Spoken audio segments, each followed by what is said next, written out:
मम्मा वो पेंडू सा है, मैंने उसे शादी नहीं करनी। अफशां अपनी माँ से कह रही थी। माँ ने प्यार से कहा, बेटी वो तुम्हारा कजिन है, अच्छा लड़का है, क्यों शादी नहीं करनी उससे? मम्मा वो पेंडू सा है, ना उसे कपड़े पहनने की तमीज है, ना उसे बात करने की तमीज है। मैं उसके साथ शादी नहीं करूंगी। अफशां, शादी तो करनी पड़ेगी, तुम राजी हो या ना हो। अफशां ने अपने कजन सारिम को कॉल की। सारिम, मैं तुमसे शादी नहीं करना चाहती, तुम शादी से इनकार कर दो। सारिम ने कहा, मैं माँ बाप की मर्जी के खिलाफ नहीं जा सकता, मैं तुम्हारे साथ जिंदगी भर नहीं रह सकती। ठीक है, तुम खुद इनकार कर दो फिर, मैं तो कुछ नहीं कहने वाला।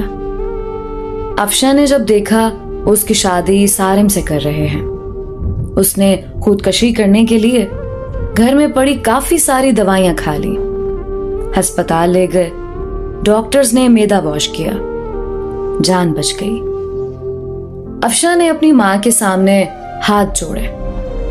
मम्मा मुझ पे रहम करो, मैं उस जाहिल इंसान के साथ नहीं रह सकती, वो भी गांव में। मां ने कहा, बेटी सोच लो, हम सब जानते हैं सारिम बहुत अच्छा लड़का है, क्या हुआ जो वो इतना पढ़ा लिखा नहीं है, वो गांव में रहता है तो, लेकिन वो लड़का अच्छा है। अफशां के ना चाहते हुए भी उसकी शादी सारिम से करवा दी गई। अफशां ने बस समझ लिया कि अब जिंदगी बर्बाद हो गई, सारे ख्वाब खत्म हो गए, सब खुशियां जला दी गई हैं, सब कुछ एक जाहिल इंसान के हवाले हो गया। पहली रात थी। अफशां ने सारिम को कहा, सारिम तुम मुझसे शादी करना चाहते थे, शादी हो गई है, लेकिन मुझसे दूर रहो। सारिम मुस्कुराते हुए कहने लगा, ठीक है अफशां, आप इतना गुस्सा क्यों कर रही हैं? अफशां गुस्से से बोली, तुमने मेरी जिंदगी तबाह कर दी है सारिम। सारिम ने एक डिबिया खोली, उसमें चमकती हुई अंगूठी थी। उसने वो डिबिया अफशां के सामने रखी और कहने लगा, अफशां ये गिफ्ट आपके लिए। अफशां ने अंगूठी उठाकर साइड पे रख दी और करवट बदलकर लेट गई, रोने लगी। सारिम नवाफिल अदा करने लगा, फिर अफशां के पास लेट गया। यूं जिंदगी का सफर शुरू हुआ। अफशां का दम घुटने लगा सारिम के साथ। सारिम देखने में खूबसूरत था, बस ज्यादा पढ़ा लिखा नहीं था, डिसेंट सा भी नहीं था। अफशां मॉडर्न सी लड़की थी।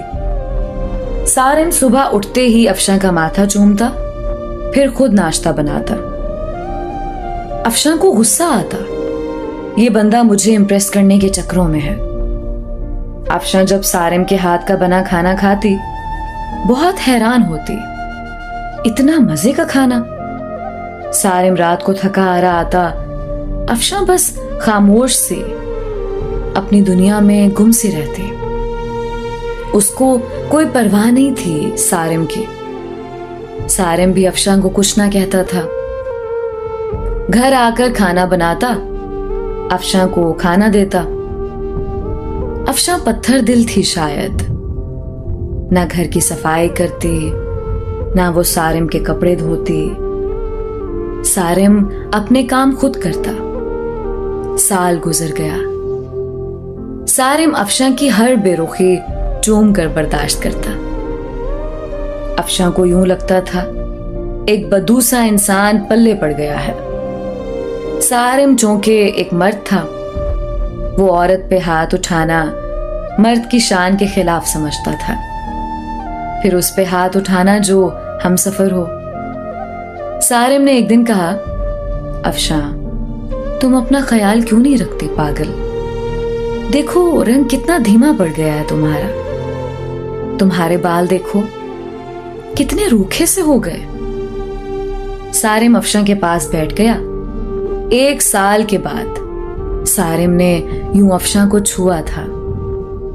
अफशा के बालों में ऑयल लगाने लगा। वो बोली, छोड़ दो मुझे सारिम। नहीं छोड़ूंगा। अफशा ने धक्का दिया। ऑयल सारिम के ऊपर गिर गया। अफशा जाने लगी उठकर। सारिम ने बाजू पकड़ा, पास बिठा लिया।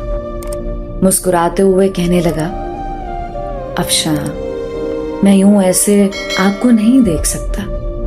मेरा बाजू छोड़ो सारिम, मुझे दर्द हो रहा है। सारिम ने पास बिठाया।